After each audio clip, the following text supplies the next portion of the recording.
Well, hello again, everyone. It's your man, Cowboy Star. That's right, coming back at you. We're talking about the Dallas Cowboys.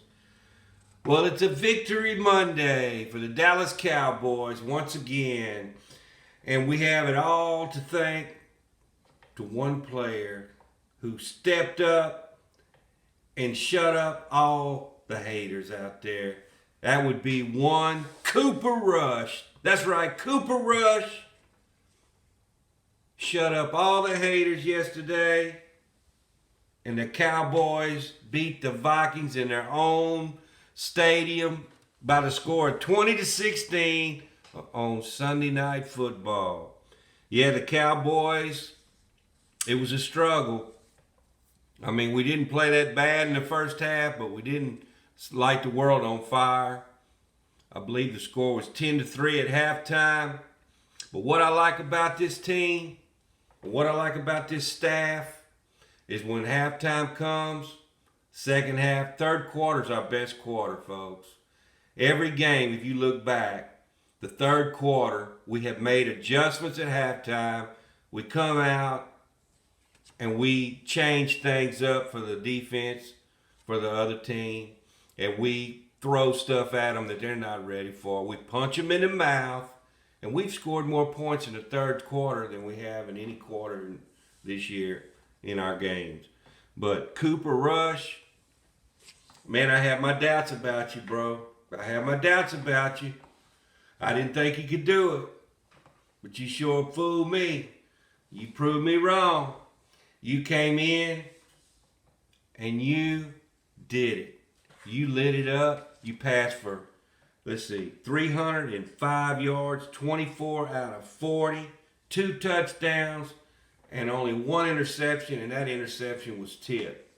So you did fumble once too, but that was a blindside hit.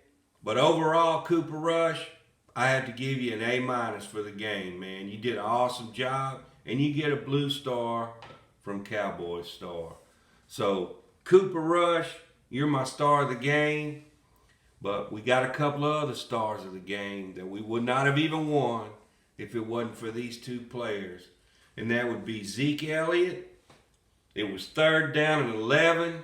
Zeke Elliott caught a pass, put his head down and dove between two players and got that first down, so we didn't have to kick a field goal. You kick a field goal there, anything could happen.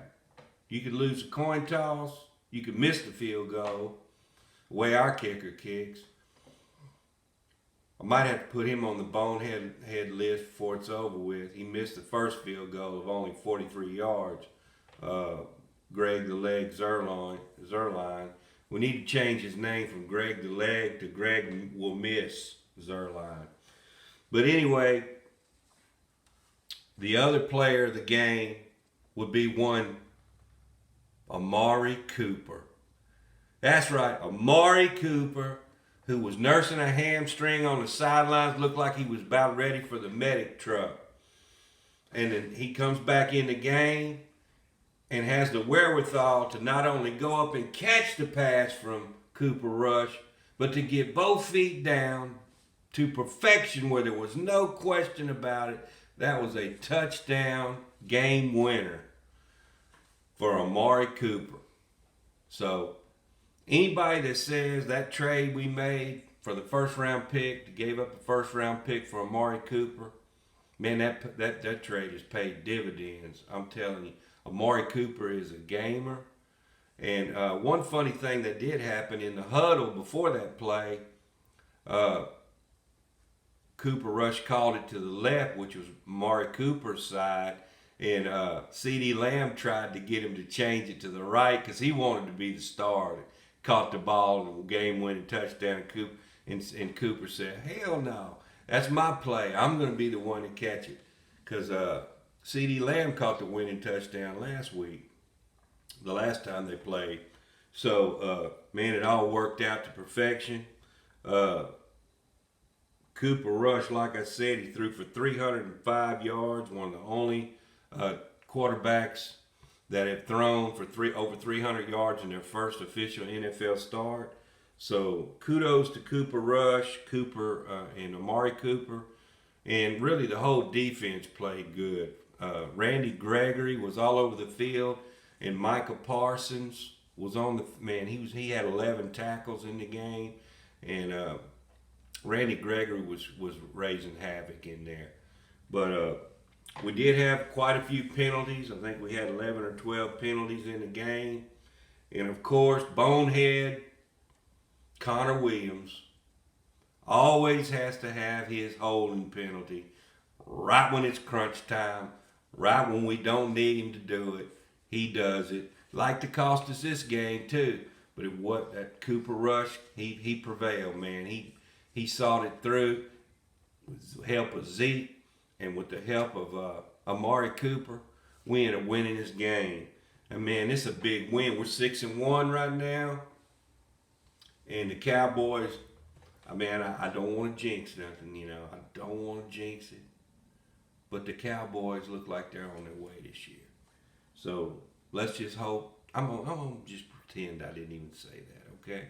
I'm not even going to say that. I'm not even going to bring that word up. But you all know what I'm talking about. As far as injuries go, looks like we had one crucial injury that might keep a player out for the rest of the season.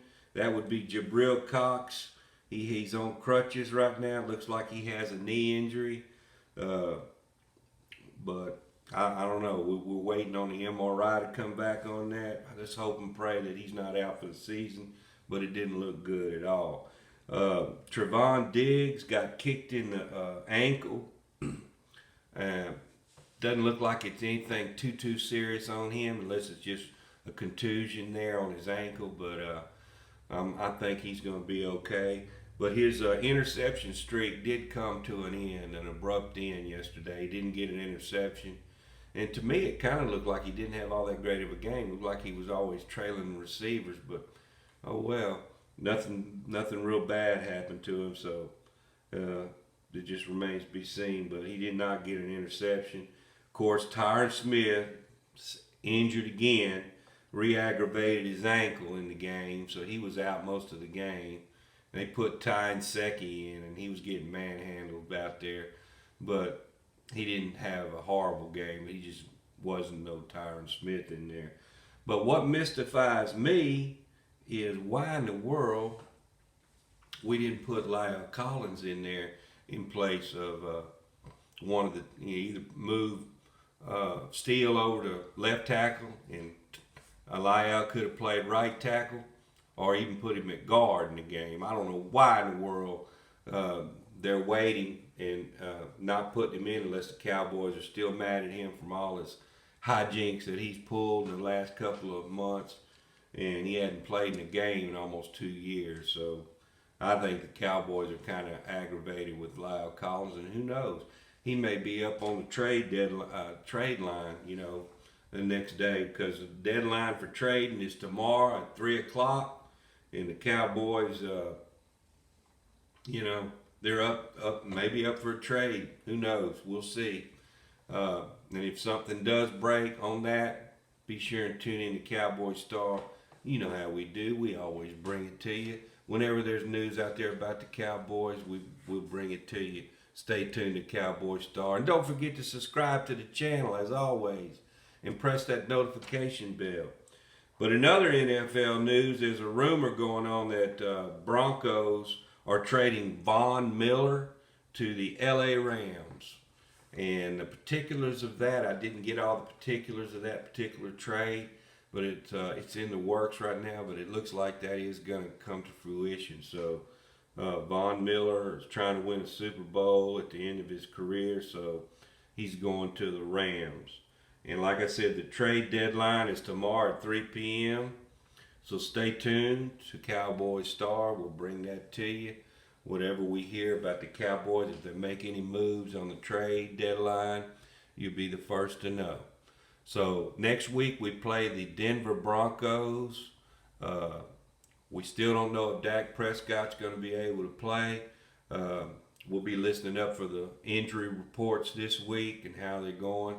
But if not, we got Cooper Rush, man. Cooper Rush was playing like a hero yesterday. case you were under a rock and didn't watch the game. But it's good to know that we do have a quarterback that can come in and manage the team. I mean, he didn't set the world on fire. He's not taking Dak's plays or anything like that. But it's good to know that we do have a quarterback that can come in there and, you know, drive the bus for us and maybe get a good win on the road. So, Cowboys had a good game. Glad to see them get that W. With that being said, we're going to catch you on the next one. I'm out.